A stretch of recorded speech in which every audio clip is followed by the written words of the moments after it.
Nos vinimos al GT Open en Montmeló y tengo el agrado de tener a un amigo mío con el cual estoy disfrutando el fin de semana, pero sobre todo aquí en España, yo le tengo que decir a doña Rosa que no todo el mundo es Alonso, no todo el mundo es Fórmula 1 y que hay muchas personas y muchos pilotos que han estado 40 años compitiendo en todas las categorías del mundo, hasta Fórmula 1 nacionales, GP2, el famoso hoy GP2, Fórmula 2 anterior, y quiero que le presentes a doña Rosa tu palmarés, ¿tu nombre? Bueno, soy Cocho López, nacido en Argentina. Bueno, estamos en España, mejor dicho, estamos en el circuito catalán de Montmeló, aquí en Barcelona, y me encuentro con un amigo. Yo me encuentro varias veces porque vengo a seguir a mi hijo que corre en el GT Open, y me encuentro con un amigo de tantos años que conozco, que es Jesús Parejo. ¿Cómo estás? Muy bien. Estamos ya en la línea de largada donde se va a disputar la anteúltima carrera del Open de Fórmula 3. Estamos en el circuito de Cataluña y yo simplemente quiero mostrarle lo que es la escuela, cómo vienen avanzando los jóvenes previo a los que es la GP2 y la Fórmula 1. Estamos hoy haciendo una labor también para la televisión de España a través de PR Motor y de toda la gente de Siaglia que nos ha convocado para este trabajo. Y quiero presentar para ustedes que seguramente lo conocen más, pero para la televisión argentina que lo conoce más que su nombre, no tanto su cara como su nombre, que es Facu Regalía. ¿Cómo estás, Facu? ¿Cómo andás, Cocho? Y un saludo a todos ustedes. Pero yo quiero que la cámara vuelva. Estamos iba a decir en España, en Barcelona, en Montmeló, en el circuito de catalán. Y ahí dice FR, se nota bien en la cámara, ¿no? El FR. Bueno, date vuelta, contame. ¿Quién sos vos? Yo, el segundo mecánico de Facu. Ajá. Y aquí estamos, le hemos hecho un homenaje en la cabeza. Muy bueno, gracias. ¿Qué te parece esto? Nada, fue una apuesta que hicimos ayer, que si ganaba se lo hacía y nada, hoy llegar al circuito y verle la cabeza así fue como, me motivó aún más todavía, así que nada. Doña Rosa, este hombre ganó 8 campeonatos, corrió 40 años, se subía a un auto de rally y corría a la Londres, México, manejó prototipos, corrió Le Mans, así que después le contaré, especialmente en el plató, una nota especial con Cocho, pero al Cocho que quería era justamente el Cocho que nos invita este fin de semana a estar en Montmeló y que nos va a ayudar con las cámaras, ¿ok? Gracias, que la pasen bien,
Hola, soy Jean Pujol, soy rider de snowboard y estáis viendo PR Extreme TV. Hola, soy Javi Vega, rider de Frisky y estáis viendo PR Extreme TV. Buenas, soy Raoni Turpin, rider de BMX y estáis viendo PR Extreme TV.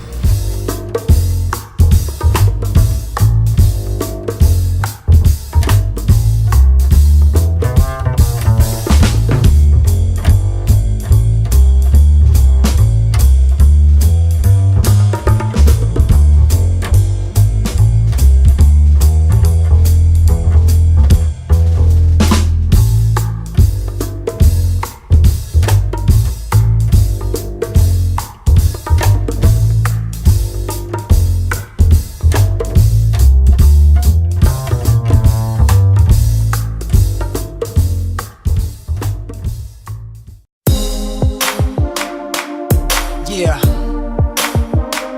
you picked me at the right place at the right time.